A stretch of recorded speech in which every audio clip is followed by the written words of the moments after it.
Bonjour, c'est Stéphane Kaplanuk, cofondateur du site toutpoursagloire.com. Merci de suivre cette formation.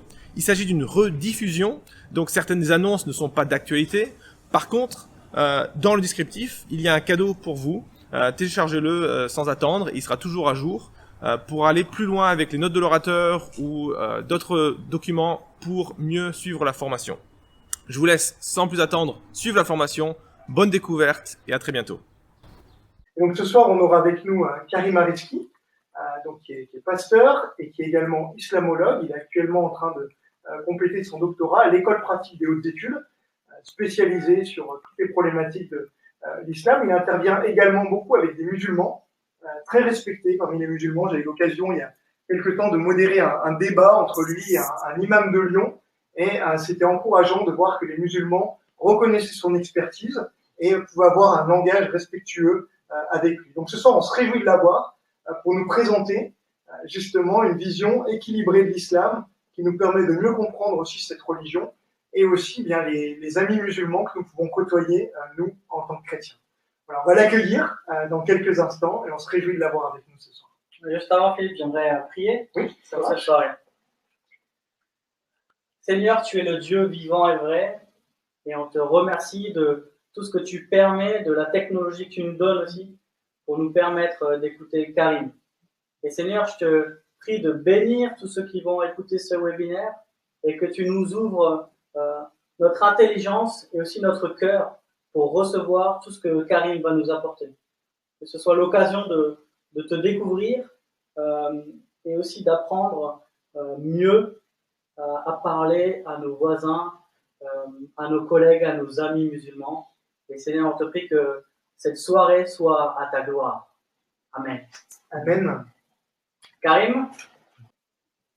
Je me réjouis vraiment d'être avec vous ce soir et grâce à la technique de pouvoir discuter, vous entretenir sur un sujet si important, la question de l'islam. Merci d'avoir choisi d'abord d'être avec nous ce soir et j'espère que vous serez vraiment rassasiés, encouragés en tout cas par les éléments que je vous transmettrai tout au long de ce webinaire. Je vais essayer d'aborder quelques questions avec vous ce soir. D'abord, essayer de mentionner les influences considérables, notamment l'influence du christianisme sur l'islam primitif. Et puis, j'aimerais aborder avec vous les deux Corans importants de l'islam. Comme vous pouvez le savoir, comme dans le christianisme, il n'y a pas un seul christianisme, il y a plusieurs christianismes. Nous avons le protestant, le catholicisme et le protestantisme. Il faut savoir que dans l'islam, il y a aussi plusieurs courants dans l'islam. Et puis, j'aimerais aussi apporter quelques éléments sur certains sujets qui reviennent dans la discussion, aussi bien parmi d'ailleurs les chrétiens que entre chrétiens et musulmans. Vous savez, parmi les chrétiens, souvent, on se pose la question, est-ce que nous avons le même Dieu avec les musulmans? Et j'aimerais dire un mot ou un autre tout à l'heure. Et puis, parmi les musulmans, dans le dialogue avec les musulmans, c'est la question de Jésus, c'est la question de la Bible. Est-ce que la Bible est falsifiée? Ou Jésus est-il fils de Dieu? Qui il est vraiment? Et j'aimerais donc aborder toutes ces différentes questions. Et je n'oublierai pas, bien entendu, la question qui, hélas, fait vraiment notre actualité depuis ces quelques dernières années, la question du djihad, la question du terrorisme, du fondamentalisme, comment le comprendre, parce que tous les musulmans qui lisent le Coran à la lettre, c'est-à-dire qui respectent le Coran, sont condamnés à devenir des terroristes. Souvent, on peut entendre ce langage, mais est-ce vrai? Et j'aimerais vous dire aussi quelques mots au cours de ce webinaire. En tout cas, merci d'avoir choisi d'être avec nous et je vais donc commencer par aborder la question des influences des religions sur l'islam. Pour comprendre cette influence, il faut remonter au début de l'islam, c'est-à-dire à Mohammed. Il faut savoir que nous sommes en Arabie au 7e siècle, après Jésus-Christ bien entendu, nous sommes en Arabie et là, Mohammed a grandi dans un contexte qui est marqué par plusieurs influences religieuses. Et la première influence religieuse, c'est le polythéisme. Il faut savoir que les Arabes de l'Arabie au 7e siècle croyaient beaucoup dans les esprits, par exemple. Ils croyaient beaucoup ce qu'on appelle en arabe le junoun, ils croyaient beaucoup dans les esprits. Et il y avait à la Mecque, par exemple, 360 idoles l'équivalent, à vrai dire, dans le calendrier lunaire musulman, l'équivalent d'une année, 360 jours dans l'année lunaire. Et bon, donc pour chaque jour, il y avait une idole. Et les Arabes de la Mecque adoraient ces idoles pour chaque jour, et chaque jour a son idole. Et au-dessus de toutes ces 360 idoles, les Arabes adoraient trois déesses qui étaient appelées les filles de Allah. Et d'ailleurs que le Coran va citer par la suite lorsque Mohammed viendra et apportera son message. C'est dans le Coran 53, les versets 19 à 20. Et ces trois filles de Allah, donc elles s'appelaient Al-Lat, Al-Uzza, Al-Munna, sont appelées les filles de Allah. Et il y avait cette influence donc religieuse du polythéisme sur la population de la Mecque et de l'Arabie d'une manière générale. La deuxième influence qu'on trouve en Arabie à l'époque, c'est l'influence du judaïsme. Vous savez qu'à partir de 70, la destruction du temple de Jérusalem, et puis surtout la persécution des Romains en 130 après notre ère, l'ère chrétienne, et il y avait tous les Juifs qui étaient persécutés. Donc il y a eu beaucoup de Juifs qui sont descendus donc de la Palestine, d'Israël, ils sont descendus dans l'Arabie. Et en particulier, ils ont occupé les villes côtières, c'est-à-dire les villes côtières comme Yathrib, qui va devenir la ville de Médine, et puis la Mecque, ou encore le Yémen tout au sud. Et les Juifs étaient vraiment très appréciés par les populations arabes pour notamment deux raisons, pour leur commerce, parce qu'ils avaient vraiment un bon sens de commerce, et les peuples de l'Arabie étaient aussi des commerçants, et donc ils se sont entendus très rapidement sur ce terrain-là. Et puis le deuxième point, c'est que les Juifs ont apporté beaucoup de textes de la Torah, des textes rabbiniques. Ils ont apporté la religion du livre. Et par la suite, Mohammed aura affaire énormément à ces Juifs. Il discutera beaucoup de ces Juifs et il sera au bénéfice de leurs écrits. Donc c'est la deuxième influence qu'on trouve en Arabie. Troisième influence, c'est l'influence du christianisme. Et il faut savoir que l'Arabie, au 7e siècle, est entourée par deux grands empires et qui sont des empires très marqués par la foi chrétienne. D'abord, l'empire au nord-ouest, ce qui est l'empire byzantin, qui vraiment comporte une grande majorité chrétienne. Et vous savez que le centre culturel d'Alexandrie, qui se trouve en Égypte, a une influence et un rayonnement extraordinaire. Et ce centre, c'est à peu près l'équivalent de la Turquie aujourd'hui, donc l'empire byzantin. Et puis vous avez sur l'autre côté, c'est-à-dire le nord-est, c'est l'empire sassanide, l'Iran d'aujourd'hui. Et là, c'est une grande civilisation. Et dans l'empire sassanide, il y a, et ce n'est pas la majorité qui est chrétienne, mais il y a une minorité très active chrétienne et qui est très influente. Et ces deux empires qui entourent l'Arabie permettent aussi, l'Arabie a beaucoup de relations commerciales avec aussi bien l'empire sassanide que l'empire byzantin.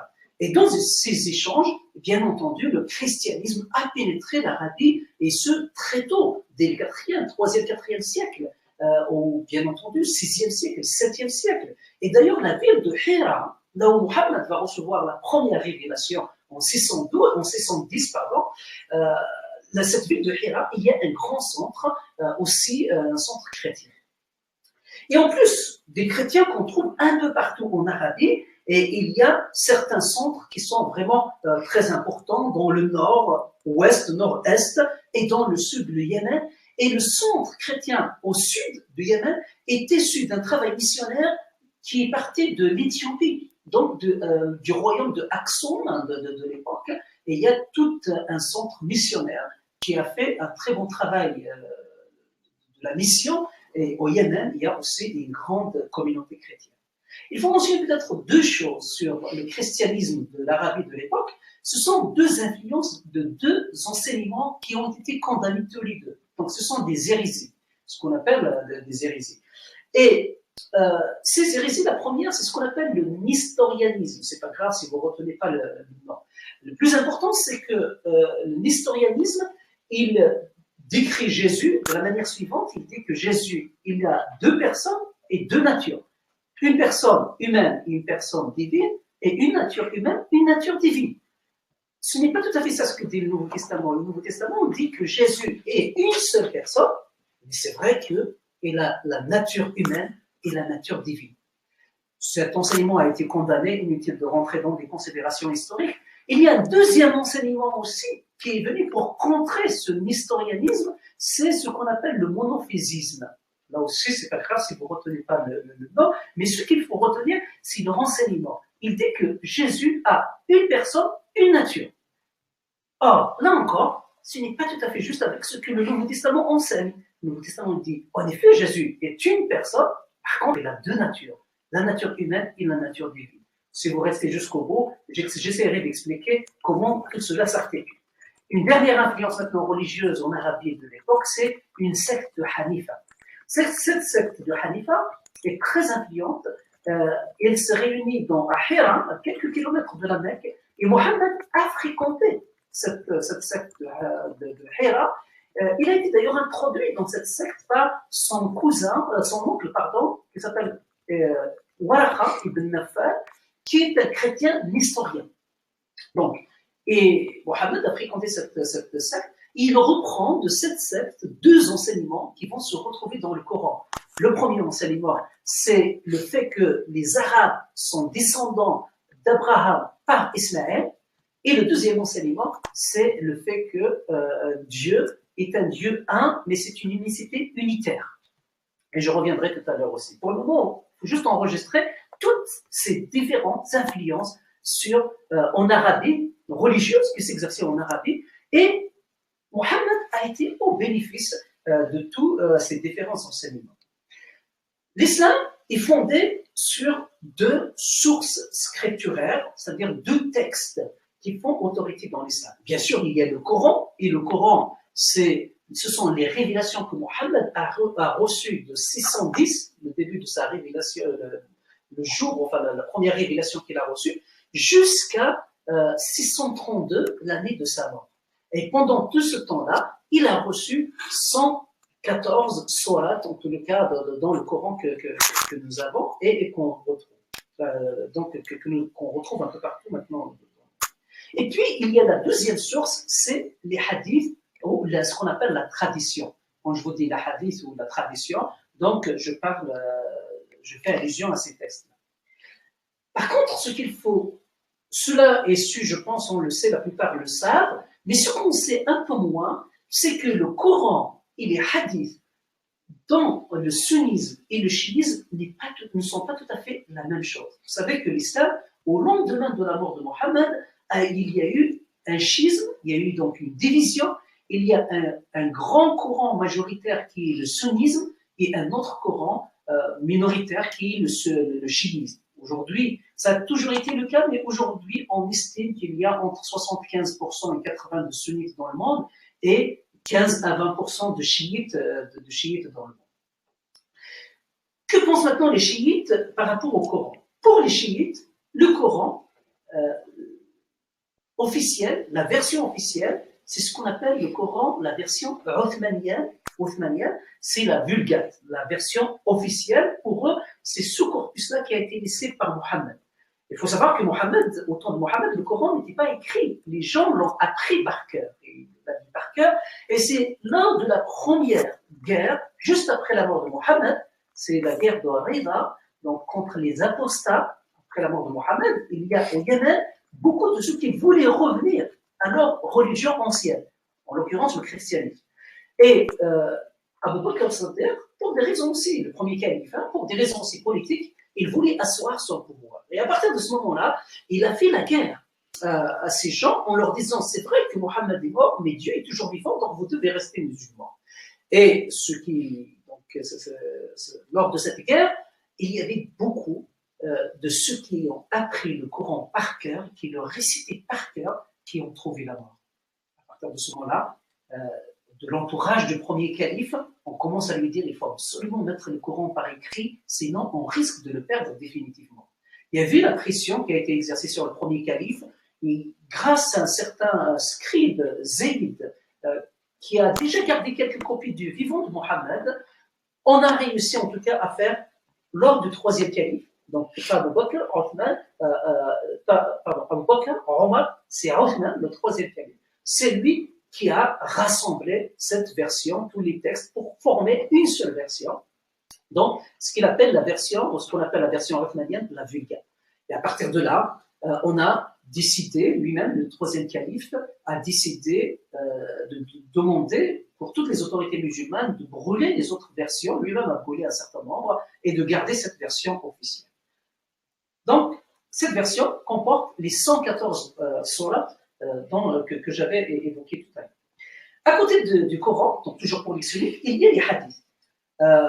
Les hadiths, pour les sunnites, sont donc les paroles et les actes qui sont rapportés, que Mohammed avait accomplis, ou les paroles que Mohammed avait dites, et qui sont rapportés dans un corpus qu'on appelle les hadiths. Et il y a 6 livres, qu'on appelle les 6 livres authentiques, qui datent de 3e siècle de l'Hijr, c'est-à-dire 9e siècle de l'ère chrétienne, de l'ère commune. Et parmi les compilateurs importants de ces hadiths qui sont reconnus, vous avez donc, il y en a 6, vous avez Bukhari, Muslim, Tirmidhi, Ibn Majah, Abu Daoud et Nassai. Donc, vous avez les 6 compilateurs canoniques qui sont reconnus. Et ils nous ont laissé les 6 livres donc authentiques, des hadiths authentiques pour les sunnites. Tout ce que je viens de dire donc concerne les sunnites. Maintenant, les chiites, notre branche des musulmans, chez les chiites, c'est-à-dire ils étaient des partisans de Ali, pour eux, il y a aussi les 2 textes importants. Le premier texte, c'est le Coran, bien entendu. Et le deuxième texte, ce sont les hadiths. Sauf que le Coran et les hadiths ne sont pas du tout pareils que chez les sunnites. Et ça, on n'entend pas assez, en tout cas, ce n'est pas quelque chose de très connu. Pour les chiites, le Coran originel, et là je cite un hadith chiite, le Coran originel intégral est près de 3 fois plus volumineux que la Vulgate officielle, que le Coran officiel. Pour les premiers partisans de Ali, les premiers califes ont censuré certains textes du Coran qui évoquent justement la succession de prophètes, notamment là où il a désigné Ali comme son successeur. Donc, d'après les chiites, Ali a été désigné dans le Coran, Mohammed a laissé des textes, mais les premiers califes les ont enlevés pour pouvoir siéger, régner sur la communauté musulmane. D'après toujours les chiites, Ali a transmis la version intégrale du Coran à ses fils, et de fils en fils, donc à ses enfants, pour tous les imams historiques, jusqu'au dernier, le 12e imam, qu'on appelle Al-Mahdi. Ce 2e imam, le Mahdi, il est entré en occultation majeure, c'est-à-dire à partir de 940, il est enlevé, certains disent au ciel, certains disent en tout cas, il est entré dans une occultation, il est caché définitivement, et il reviendra à la fin du temps pour le jugement dernier. J'aimerais juste préciser une chose ici, à cet endroit. Lorsque je vous dis imam chez les chiites, ce n'est pas pareil que chez les sunnites. Chez les sunnites, un imam, c'est l'équivalent d'un pasteur pour les chrétiens qui nous regardent, c'est-à-dire un responsable d'une mosquée. Chez les chiites, il n'y avait que 12 imams historiques, et ces 12 imams historiques, le dernier c'est Al-Mahdi, et depuis 940, donc de notre ère, il n'y a plus d'imam. Personne ne peut s'autoproclamer comme imam. Et on attend donc le retour de ce 2e imam. Et dans ces milieux-là, très tôt, la thèse de la falsification du Coran a circulé dans ces milieux-là. Et vous savez, parmi les livres écrits au IIIe siècle, par exemple, par un certain Sayyar, le livre s'appelle le livre de la révélation et de la falsification. Pour les musulmans qui nous écoutent ou les arabophones, c'est Kitab Tanzil wa Tahrif, donc le livre de la révélation et de la falsification. Et ça a été écrit au IIIe siècle de l'Hijr, l'équivalent de notre 9e siècle. Et ça a été écrit par un musulman en Saïd. Donc, il y a beaucoup de la thèse de la falsification circulait déjà parmi cette minorité chiite. Maintenant, la question qui se pose, mais pourquoi aujourd'hui, aussi bien chiites que sunnites, ont un seul Coran, c'est comme celui que j'ai ici, c'est le seul Coran qu'ils ont. Pourquoi? En fait, c'est pour des raisons historiques. Je vais évoquer la raison historique très brièvement, mais je vous donnerai des références bibliographiques si vous êtes intéressé à aller plus loin. Lors de l'arrivée des Bouides, donc une tribu chiite, c'est une dynastie chiite perse, lorsqu'elle est arrivée au pouvoir, nous sommes en 945. Nous sommes en 945 de notre ère, l'équivalent de 334 de l'Hijr. La thèse de la falsification, ainsi que bien d'autres thèses qui sont très loin des thèses sunnites ont décidé de les minimiser, voire même de les enlever complètement du chiisme. La raison est simple, si on veut gouverner sur l'ensemble de la communauté musulmane, il ne faut surtout pas diviser le Coran. Il faut dire que nous avons les mêmes textes fondateurs, en tout cas pour le Coran. Et c'est la raison principale politique pour laquelle le Coran chiite n'a pas survécu, entre autres. Je dis, il y a toujours quelques textes qui circulent ici ou là, et si vous êtes intéressé par cette question, notamment, je vous renvoie à deux excellents ouvrages qui sont rédigés.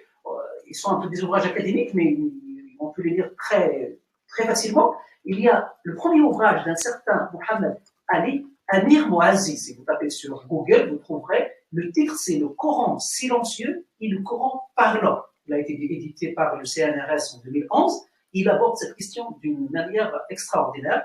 Ou bien un autre ouvrage sous la direction de François Desroches qui s'intitule Les origines du Coran, le Coran des origines.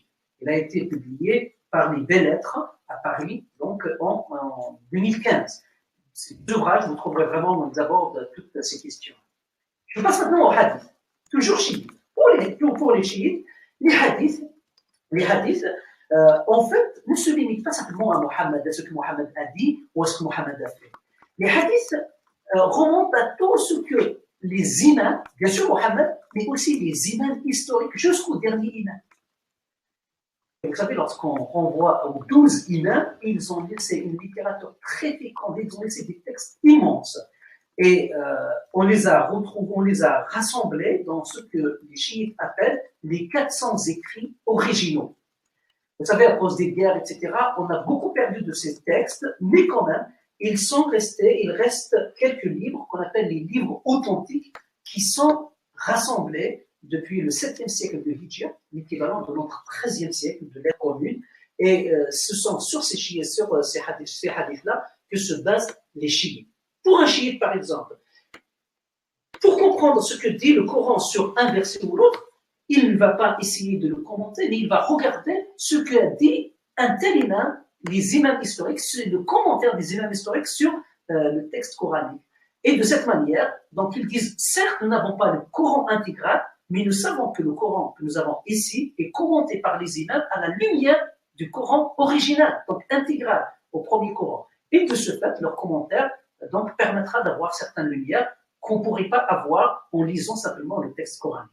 J'espère que c'est simple, que ça n'a pas été trop compliqué, mais c'est important de se rendre compte que c'est presque aussi complexe que chez nous entre protestants et catholiques.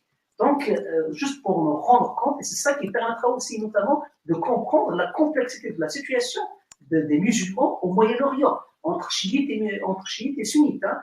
Vous avez les chiites d'un côté avec l'Iran, et vous avez les sunnites avec l'Arabie Saoudite, par exemple, l'Arabie Saoudite et l'Égypte, hein, avec le sunnisme.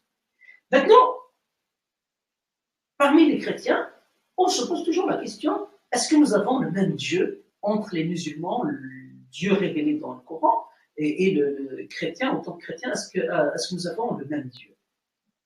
J'aimerais souligner deux choses d'une manière brève, claire, et vous m'excuserez parce que je vais être vraiment très direct, mais si vous avez besoin de plus de précision, peut-être avec des questions, je reviendrai. La première chose que j'aimerais souligner sur cette question, c'est que le Coran, aussi bien que la Bible, présente un Dieu unique, le seul vrai Dieu, le Créateur. En dehors de lui, il n'y a pas de Dieu. Il est vraiment unique. La théologie musulmane met l'accent beaucoup sur le fait que Dieu est unique et nul n'est comparable à lui. Et c'est la théologie de Tawhid qu'on appelle en arabe. Le Dieu est unique, le reste ne sont que des idoles. Mais avant le Coran, il faut dire que la Bible présente aussi que Dieu est unique et qu'il n'y a personne d'autre comme lui. Et plusieurs textes dans la Bible disent cela. J'aimerais juste citer deux textes que je trouve admirables et vraiment merveilleux du prophète Isaïe qui dit, où Dieu dit sous la plume d'Isaïe, « Je suis le premier et le dernier, en dehors de moi, il n'y a pas de Dieu. » Encore un peu plus loin, il dit, « Moi je suis le Seigneur, il n'y en a pas d'autre. Non, en dehors de moi, il n'y a pas Dieu. Je suis le Seigneur, il n'y en a pas d'autre. » Voilà ce qu'il dit au chapitre 45 de son livre Isaïe.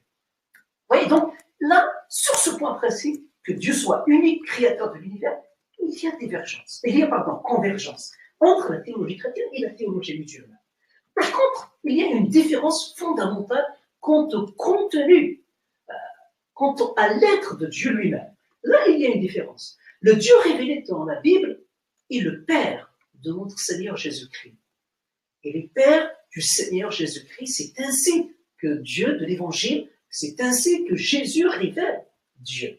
Or, il est impossible de concevoir Dieu comme Père dans la conception musulmane. Dieu ne peut pas être Père dans la conception musulmane. Et en cela, il me semble qu'il y a une différence fondamentale sur le plan théologique. Certes, il y a donc une convergence sur le fait que Dieu est un, mais sur le fait qui est ce Dieu, l'être de ce Dieu, le contenu, si je peux m'exprimer ainsi, mais que Dieu me pardonne. Mais voilà, sur l'être de Dieu, là, il y a vraiment divergence. Le Dieu révélé par Jésus est Père, Fils et Saint-Esprit. Et nous n'avons pas affaire à trois dieux, nous avons affaire à un seul Dieu, mais il est Père, Fils et Saint-Esprit. Voilà donc ce qu'on peut répondre à cette question. D'un côté, il y a convergence réelle sur le fait qu'il y a un seul Dieu et en dehors de lui, il n'y a pas de Dieu. De l'autre côté, il y a une divergence profonde sur le fait que le Dieu révélé dans la Bible est le Père de notre Seigneur Jésus-Christ, chose impossible au Dieu révélé dans l'Islam. J'aimerais dire juste un dernier mot sur la question de nom de Allah. Vous savez, beaucoup de chrétiens, même de musulmans, hélas, disent que le nom de Allah est un nom pour le Dieu musulman et les chrétiens n'ont pas le droit d'utiliser le nom de Allah, notamment dans leurs prières, parce que c'est un nom musulman. J'aimerais simplement vous faire remarquer que historiquement, le nom de Allah existait bien avant l'arrivée de Mohammed, bien avant l'arrivée de l'islam, bien avant même l'arrivée de Mohammed.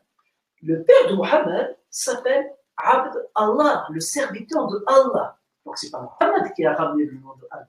Le nom de Allah existait bien avant. Et les chrétiens, les juifs arabes, avant l'arrivée de l'islam, utilisaient le nom de Allah pour parler de Dieu de la Bible, aussi bien dans l'Ancien Testament que du Nouveau Testament. Selon les linguistes, ça veut dire Allah en arabe, c'est une contraction entre l'article alif, la, et le mot ilah, qui donne le Dieu. C'est comme si aujourd'hui, on dit le Dieu pour dire l'unique Dieu.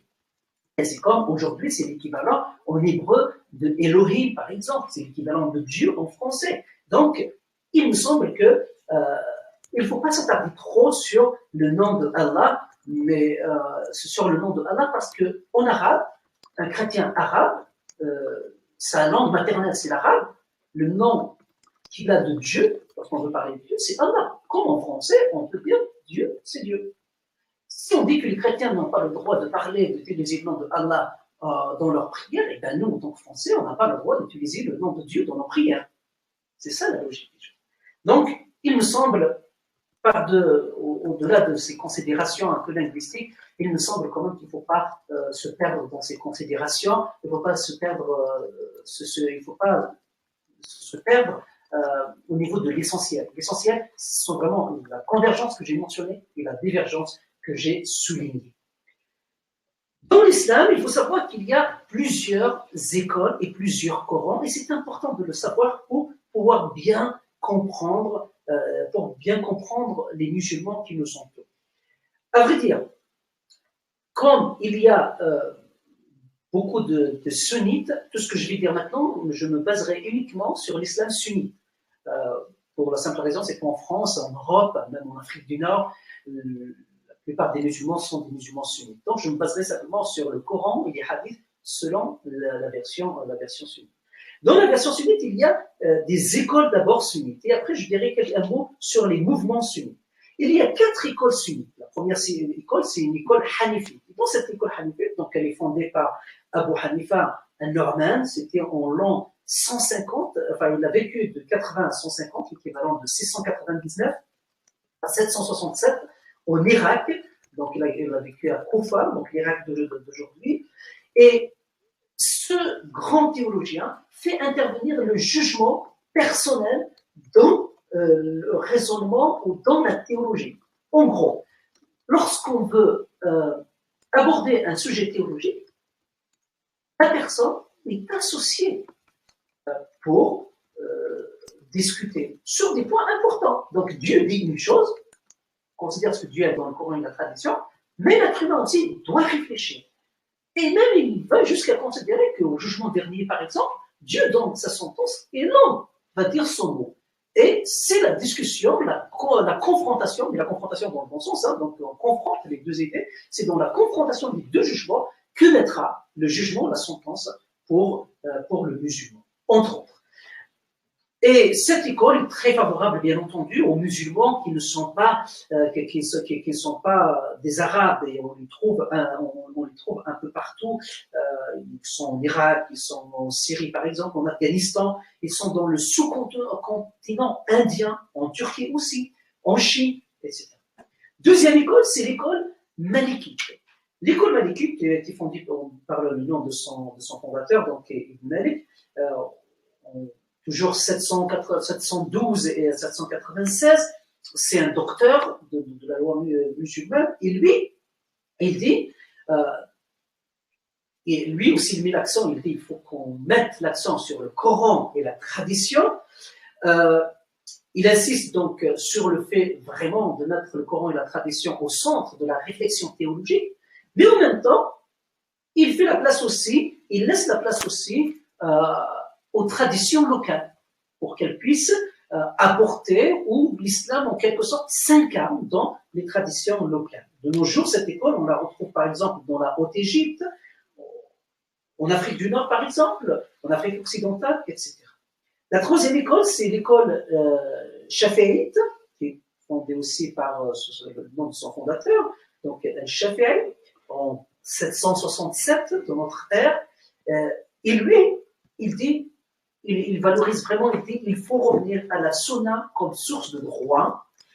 Il met l'accent énormément sur l'unité de la communauté musulmane, même au détriment des divergences. Le plus important, c'est l'unité. Il faut viser l'unité, quitte à faire concession sur des points importants, parfois des théologies. Et puis, il donne un poids important au consensus général pour régler les conflits de doctrine, etc. Et aujourd'hui, on trouve ça dans la Basse-Égypte, par exemple, au Proche-Orient, on trouve ça en Malaisie, aux Philippines, etc. Enfin, une dernière école, c'est l'école de Hanbalite, qui a été fondée par Ahmed bin Mohammed ibn Hanbal, qui a été formé à Bagdad, il est mort en 858. Lui, par contre, est un strict traditionnaliste. C'est un strict traditionnaliste.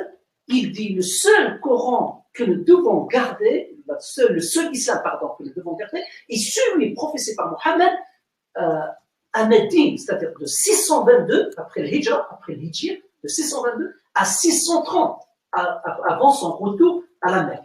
Donc uniquement de 622 à 630, c'est cet islam-là qu'il dit qu'il faut absolument mettre en valeur et sur lequel il faut se focaliser. Et là, par contre, il dit qu'il faut enlever tous les rajouts, il faut enlever tout ce qu'on a rajouté, etc. Il faut l'enlever. À côté de ces 4 écoles canoniques qui sont reconnues, je n'ai pas dit que le wahhabisme est reconnu dans cette école de hanbalisme a une influence dans un seul pays, c'est l'Arabie Saoudite, qui se transformera par la suite en wahhabisme, et je reviendrai. Donc c'est une école vraiment très minoritaire, mais très fondamentaliste ou extrémiste, mais dans ce qu'il croit être bon et juste. Hein. Voilà. À côté de ces écoles, il y a des mouvements. D'abord, le mouvement Mu'tazili. Et le mouvement du Mu'tazili, c'est quoi? C'est un mouvement qu'on peut qualifier de rationaliste. Il a été formé autour d'un grand théologien, Hassan al-Bassari, qui a vécu en 730. Il y avait un cercle de théologiens, c'était ses élèves, c'était ses disciples. Un jour, on lui a posé la question en disant mais est-ce qu'un musulman qui a commis un grand péché doit être considéré comme un croyant, mais ou kafir, mécréant? Il leur a demandé de lui laisser le temps de réfléchir. Et il a réfléchi, et il est revenu vers eux, quelques temps après, avec bien sûr un argumentaire théologique très important, en disant on peut le considérer comme mu'min, croyant, même si il n'est pas parfait, on peut le considérer comme mu'min. Eh bien, ses disciples n'étaient pas d'accord avec lui. Ils se sont écartés de lui. Et ils ont formé le groupe, comme ils se sont éloignés, qu'on appelle Mu'tazili, qui vient de Azala, donc en arabe, excusez-moi, donc ils se sont écartés de lui. À partir de là, ils ont formé ce qu'on appelle le mouvement des Mu'tazili. ils sont très rationalistes. Vous savez, ils sont très rationalistes, par exemple, pour eux, le plus important, la raison est le moyen le plus sûr de parvenir à la révélation. C'est-à-dire, pour comprendre le Coran et les hadiths, il faut utiliser la raison. On ne peut pas les prendre au pied de la lettre. Sinon, on ne comprend rien du tout. Il faut utiliser la raison. C'est la raison qui précède la foi. C'est tout ce qu'on croit doit être raisonné, doit être expliqué, bien sûr, dans la logique du croyant, mais doit être raisonné. Ils mettent l'importance sur le consensus. C'est-à-dire, lorsqu'on traite d'une question, il ne faut pas qu'il y ait contradiction. S'il y a contradiction, il faut refaire le point de doctrine. Il faut que le point de doctrine ne contienne aucune contradiction, sur le plan, bien sûr, de la raison. Donc, tout ce qui est spiritualiste, ésotérique, etc., a été balayé, n'est pas accepté. Et puis, l'effort personnel, l'effort intellectuel fait partie des devoirs de croyant. On ne peut pas être croyant, mu'tazili, sans utiliser sa raison, sans réfléchir. Ce n'est pas possible. Ça fait partie des devoirs de croyant. Et ainsi de suite. Et sur la base de cette herméneutique, qui est vraiment spéciale pour eux, ils affirment plusieurs choses. Par exemple, ils arrivent à affirmer l'existence d'un seul vrai Dieu. Ils rejettent, bien entendu, ils rejettent l'idée que le Coran soit incréé, mais ils disent que le Coran est une création humaine, et ainsi de suite. Je vois que le temps passe, donc je vais avancer. Le deuxième mouvement qu'il faut mentionner, c'est le soufisme.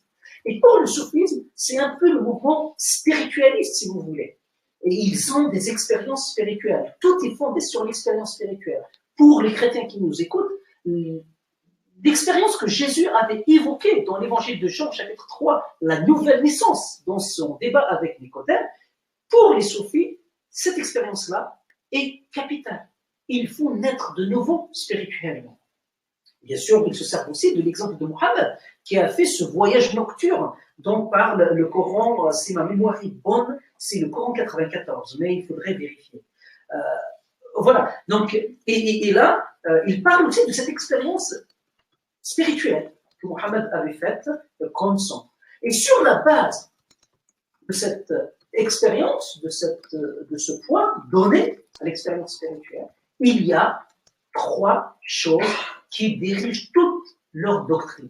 D'abord, il y a la charia, c'est-à-dire l'enseignement, la charia, l'enseignement donné dans les Écritures, le Coran et les hadiths. La deuxième chose, il y a la tariqa, c'est-à-dire la voie mystique de l'initiation.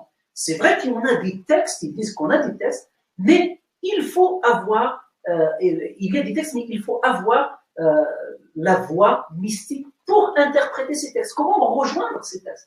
Comment saisir le sens de ces textes? Ils ne peuvent pas être simplement des textes objectifs, c'est-à-dire en dehors de soi, mais ils doivent être rejoints par une réflexion et un cheminement spirituel personnel. Et puis, le dernier pilier de leur herméneutique, c'est al-haqiqa, c'est-à-dire la vérité. Mais il ne s'agit pas d'une vérité objective, c'est une vérité spirituelle qui est une vérité expérimentale. C'est-à-dire chacun arrive à cette vérité, à sa propre vérité. C'est la raison pour laquelle, parmi les soufis par exemple, il n'y a aucun problème de trouver des contradictions dans l'affirmation de dogmes. Parce que un soufi, il y a la place qui est donnée à cette vérité personnelle que chacun doit découvrir, que chacun doit atteindre personnellement. Je passe au dernier mouvement, qui est le mouvement, le wahhabisme. Le wahhabisme vient du nom de son fondateur, donc Mohammed Abd al-Wahhab, qui a vécu en 1703-1792. C'est un érudit, un grand prédicateur, et il prêche le retour à l'enseignement pur de Mohammed à Médine, donc entre 622 et 630. Et pour se baser, pour revenir à ce texte, il se base sur l'enseignement de Hanbalisme, de la 4e école canonique dont j'ai parlé un peu plus tôt. Dans un premier temps, il a enseigné cela dans les milieux chiites, mais très rapidement il a été persécuté par les chiites et il est venu en Arabie. Et il croise, il rédige un livre d'ailleurs qui va faire vraiment la doctrine du wahhabisme, c'est le traité de l'unicité divine, qui est de Tawhid, il appelle Kitab al-Tawhid, qui est considéré comme la référence de la théologie du wahhabisme. Et en Arabie, il est protégé,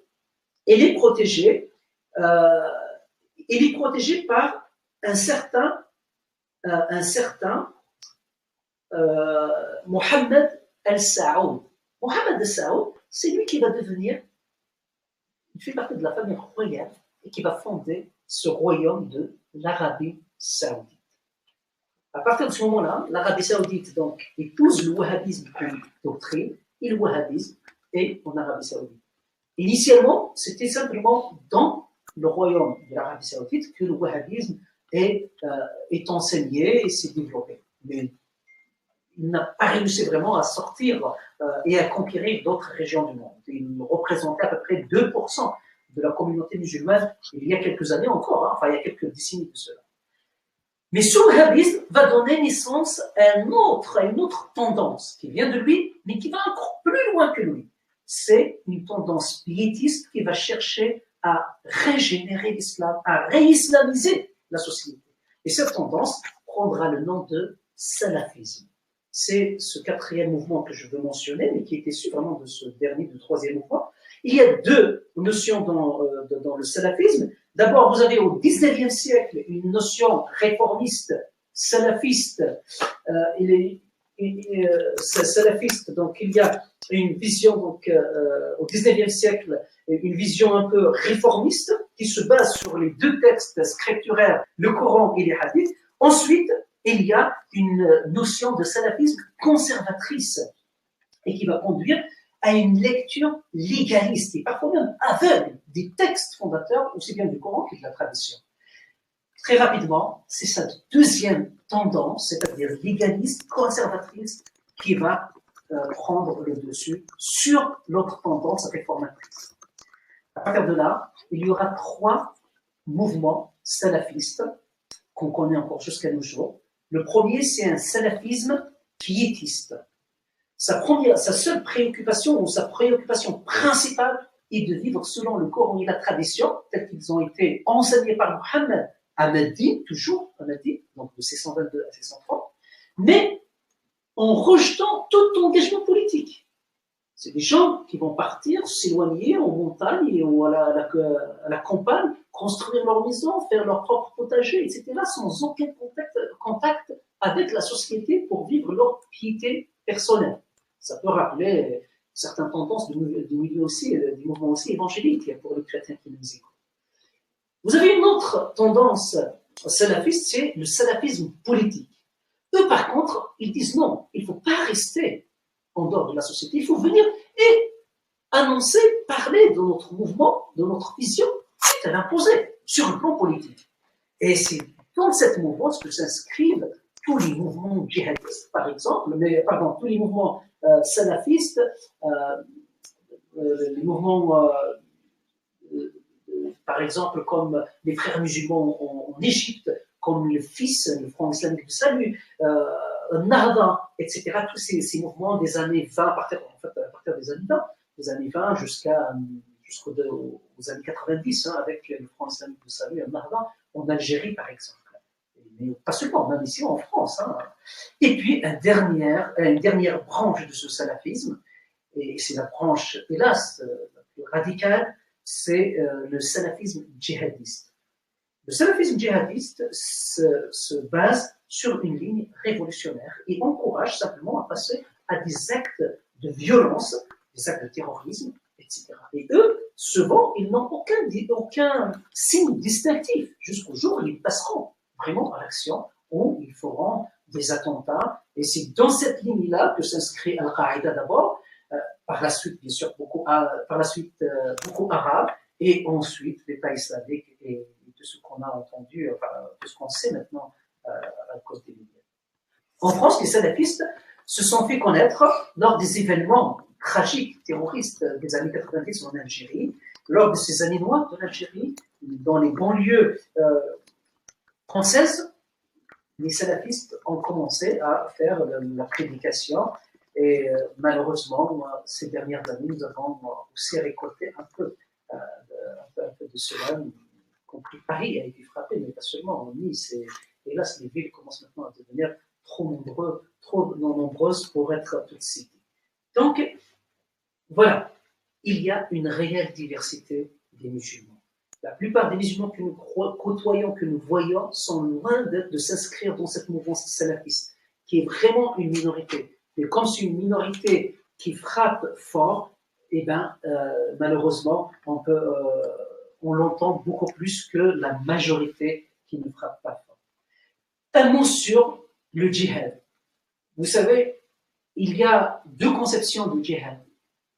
Puisque je parle des salafistes, des djihadistes, il y a deux conceptions dans l'islam. Tous les musulmans qui respectent les données du Coran et des hadiths ne sont pas condamnés à devenir des terroristes ou de devenir des djihadistes. Il y a une lecture du djihad qui est une lecture majoritaire, qui est une lecture classique et qui disent que le djihad n'est pas d'abord l'utilisation des armes. Et d'ailleurs, ils font remarquer, à juste titre, qu'il y a un autre terme qui est employé pour dire la guerre, en arabe c'est harb. Il y a un autre terme qui est employé pour dire tuer, qui est qatl. Et il classifie le djihad, trois djihad. Djihad majeur, mineur et moyen et mineur. Le djihad majeur, c'est un djihad où on se sacrifie sur le plan, c'est-à-dire charnel, on se fait violence pour ne pas donner libre cours à ses désirs de la chair, à ses convoitises, à son égoïsme, à sa haine, etc. Donc, pour plaire à Dieu. Djihad majeur. Moyen, c'est pour prendre soin de sa famille. Et puis, mineur, là, par contre, c'est un djihad qui sert à utiliser des armes, mais dans des cadres très bien déterminés, très bien définis. D'abord, c'est un djihad soit défensif, pour défendre la communauté musulmane, les musulmans qui sont attaqués, soit offensif. Mais lorsque c'est pour offensif, pour les conquêtes musulmanes, c'est comme cela que l'islam a conquis en un siècle. Il a conquis le Moyen-Orient, l'Afrique du Nord, l'Europe. Mais cet islam-là, ce concept donc de djihad offensif, là par contre, c'est vraiment régi par des règles et ce n'est pas n'importe qui peut s'improviser comme voulant faire partie de ce djihad-là. On n'a pas le temps de rentrer dans le détail, mais si vous le souhaitez, on reviendra tout à l'heure pendant les questions. La deuxième manière de comprendre le djihad, qui est vraiment une manière minoritaire et qui est vraiment la manière du djihadiste, pour eux, le seul djihad, la seule manière naturelle de comprendre le djihad, c'est de le comprendre d'une manière, c'est-à-dire d'utiliser la violence pour imposer l'islam.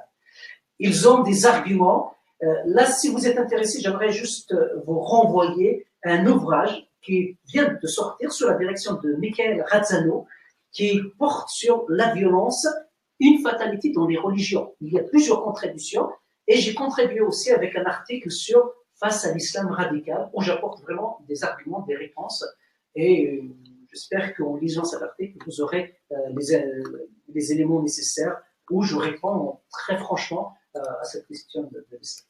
Maintenant, dans les quelques minutes qui me restent, j'aimerais aborder deux questions. D'abord, celle de la Bible et celle de Jésus. Souvent, les musulmans, accusent la Bible de falsification, que la Bible est falsifiée. Ils se basent pour cela, à vrai dire, sur deux textes dans le Coran où il est dit clairement que le Coran, c'est la sourate 61, verset 6, et la sourate 7, verset 157. Je vous laisse le temps de regarder les textes, où il est dit clairement que Mohammed est annoncé dans l'Ancien et le Nouveau Testament. Sauf que lorsqu'on regarde l'Ancien et le Nouveau Testament, on ne trouve pas où c'est annoncé la venue de Mohammed. Et les musulmans disent, vous avez falsifié la Bible. Et on leur dit, mais où on a falsifié la Bible, à votre avis? Et il y a deux textes qui sont avancés. Le premier texte, c'est dans Isaïe 42, verset 1, où il est dit, voici mon serviteur en que je soutiendrai, mon élu en qui mon âme prend plaisir. Mais lorsqu'on regarde, ils disent, le serviteur dont il est question, c'est Mohammed. C'est vrai, il faut regarder. Et lorsqu'on regarde ce verset, on se rend compte que ce verset a été dit dans un ensemble qu'on ne peut pas séparer. Et dans cet ensemble, il y a 4 chants du serviteur du Seigneur. Ce qu'on appelle les chants du serviteur. Et on ne peut pas les séparer. Et les 4 chants du serviteur du Seigneur, on ne peut pas les appliquer à Mohammed. En particulier le dernier. Le dernier chant du serviteur du Seigneur présente que le serviteur du Seigneur allait mourir à la place de ses fidèles. C'est-à-dire, il allait payer le péché, la transgression de ses fidèles. Or, Mohammed n'enseigne jamais qu'il a payé, qu'il a donné son sacrifice pour les autres musulmans. Donc, au contraire, chacun doit payer lui-même. À partir de ce moment-là, donc, on ne peut pas lui appliquer le premier chant du serviteur du Seigneur et non pas le dernier. Donc, impossible de les appliquer. comme l'islam, le Coran respecte l'évangile, dans l'évangile, ces champs de serviteurs sont tous appliqués à Jésus. Tous les quatre. Il y a plusieurs endroits qui sont appliqués à Jésus. Donc, si on veut respecter, comme le Coran le fait, respecter les données de l'Ancien Testament, d'Ésaïe en particulier, et de l'Évangile, on ne peut que conclure, avec une foi très sincère, avec aussi une réelle sincérité intellectuelle, on ne peut que conclure que le serviteur du Seigneur dont il est question dans Ésaïe n'est autre que Jésus-Christ. Le deuxième texte qui est avancé sur ce débat, sur ce point, c'est le texte, le dernier discours de Jésus. Pour les musulmans, Jésus n'a pas dit que je vais vous envoyer, c'est dans Jean au chapitre 14, et précisément c'est le verset 16 où Jésus dit, moi je vous enverrai le Paraklétos et il viendra auprès de vous. Pour les musulmans, Jésus n'a pas dit que je vous enverrai le Paraklétos, mais je vais vous envoyer le Périkleistos. Vous savez qu'en grec, il n'y a pas trop de différence.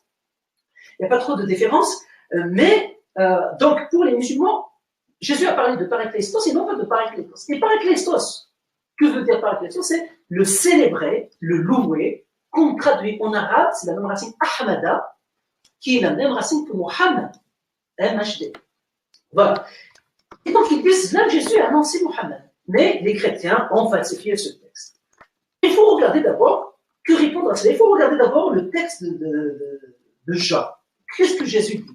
En fait, Jésus il dit, c'est vrai que je vous enverrai soi-disant le Parakletos, non pas Parakletos. Il le dit ça au verset 14. Et juste au verset 16, il dit ça au verset 16, juste au verset 17, il nomme ce Parakletos. Il dit, il s'appelle l'Esprit de vérité. Et au verset 26, il dit qu'il s'appelle l'Esprit Saint, le Saint-Esprit. Donc le contexte immédiat de l'évangile de Jean, du discours de Jésus, il s'agit du Saint-Esprit. Et après, dans les Actes des Apôtres, on voit le Saint-Esprit descendre sur les chrétiens. Et là encore, si le Coran, on veut, comme le Coran le fait, respecter les données du Nouveau Testament, on ne peut déduire que de Saint-Esprit. Il s'agit vraiment de Saint-Esprit. Il s'agit vraiment de Saint-Esprit dont il est question ici dans ce discours. Maintenant, il y a une autre réponse dogmatique. Vous savez, chers amis, en particulier s'il y a nos amis musulmans qui nous regardent, si on dit que la Bible a été falsifiée, on est en train d'accuser Dieu d'être incapable de protéger sa parole. Or, il y a une sourate dans le Coran qui dit « Nous avons fait descendre la révélation et nous veillons sur elle ». Dieu s'est engagé à être le garant de la révélation. Plus encore, si on dit que si Jésus parle de Parakletos, vous savez que dans le même discours, juste quelques versets plus tard, ce qui nous fait tomber au chapitre 15, verset 26, mais c'est vraiment le même discours. Au début, il n'y avait pas de chapitre et des versets, donc on les a divisés juste pour nous aider. Donc au chapitre 15, verset 26, Jésus, qu'est-ce qu'il dit? Il dit, quand sera venu, soi-disant, le Parakletos, il dit que je vous enverrai. Si on dit que Jésus parle de Mohammed, donc ici, c'est Jésus qui envoie Mohammed. Or, dans l'islam, il n'y a que Dieu qui peut envoyer un prophète. Si on dit que Jésus parle de Mohammed, il faut admettre que donc Jésus est plus qu'un homme, puisqu'il envoie le prophète Mohammed. Donc, chers amis, encore une fois de plus, il me semble, si on considère les données de l'Évangile, avec le respect auquel le Coran nous appelle à considérer ces données de l'Évangile, on ne peut déduire ici qu'à l'Esprit Saint. Donc, le texte d'Ésaïe parle de Jésus, le texte de Jésus parle de Saint-Esprit. Il me semble qu'on ne peut pas avoir vraiment, il n'y a pas de prédiction de Mohammed dans les données bibliques comme on entend. Et puis une dernière réponse vraiment historique et très brève. Vous savez, si on dit que que la Bible a été falsifiée avant le 7e siècle, on poserait la question à ce moment-là, on dit avant le 7e siècle, pourquoi Mohammed n'a pas dénoncé, n'a pas dit l'endroit où c'est falsifié. Or, le Coran ne dit jamais que l'évangile a été falsifié. Il ne dit jamais que l'évangile a été falsifié, que l'Ancien Testament, le Nouveau Testament a été falsifié. Mais par contre, si la Bible a été falsifiée après le 7e siècle, or là, nous avons des textes qui remontent jusqu'au 4e siècle, 5e siècle, 4e siècle, qui sont vraiment des textes identiques à ce que nous avons aujourd'hui. Donc, nous savons que nos textes ne sont pas falsifiés. Surtout avec les découvertes de Qumran en 1947, là, il n'y a absolument aucun doute. Et là, je ne parle pas en homme religieux, mais je parle vraiment sur le plan purement historique, sur le plan purement scientifique. Donc il me semble que, en effet, il y a maintenant cette difficulté. Le Coran parle, il dit que la Torah et l'Évangile annoncent la venue de Mohammed. Or, dans la Bible, on ne trouve pas cette annonce de la venue de Mohammed. Un mot sur Jésus dans la Bible et le Coran, un mot sur Jésus dans la Bible et le Coran. Vous savez, Jésus a une place extraordinaire dans le Coran. Extraordinaire. Il ne reconnaît pas sa conception miraculeuse. Il reconnaît qu'il a été saint, il n'a jamais péché, qu'il est un être exceptionnel et qu'il reviendra d'ailleurs à la fin des temps pour le jugement. Mais le Coran dit, la théologie musulmane dit que Jésus restera toujours un homme quand même. Vous savez, il me semble quand même, le Coran donne des titres à Jésus qui sont des titres qui doivent attirer notre attention. En particulier l'attention des musulmans. Il dit par exemple que Jésus est parole de Dieu. Jésus est parole de Dieu, ce n'est pas rien. Lorsqu'on regarde dans le Coran, il est dit à 3 reprises. Lorsqu'on dit, mais pourquoi Jésus est appelé parole de Dieu?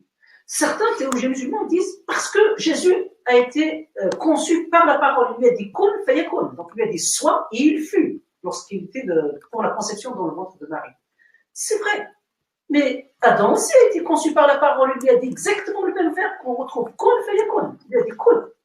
Sois, et il fut. Et il était là. Et pourtant, il n'a jamais été appelé par parole de Dieu.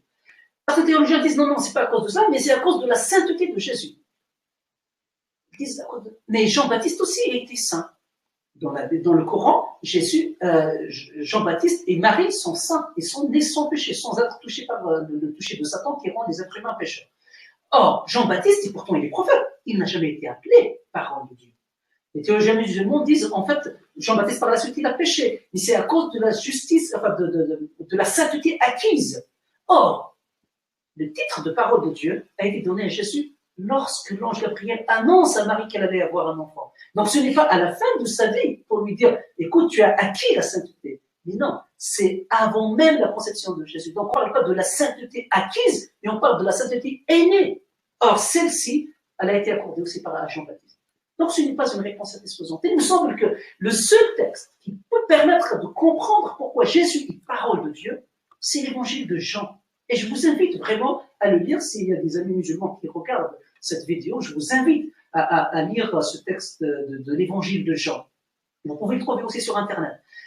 Le premier chapitre de l'évangile de Jean, il nous explique pourquoi Jésus est parole de Dieu. Il dit, au commencement était la parole a été avec Dieu, et cette parole, elle a été faite chair. Là, c'est au verset 14. Et au verset 17, il nous donne son nom, il dit, Jésus-Christ. Nous avons contemplé sa gloire. Nous l'avons vu, contemplé.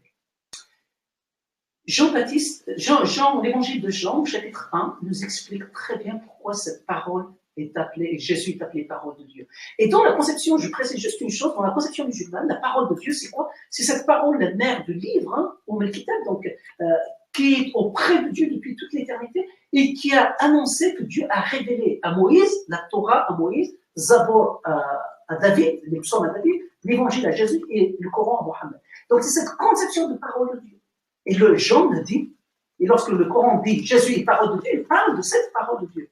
Et lorsque Jean le dit, eh bien cette parole de Dieu est venue parmi les hommes, en la personne de Jésus-Christ. Voilà la raison pour laquelle Jésus-Christ est fils de Dieu.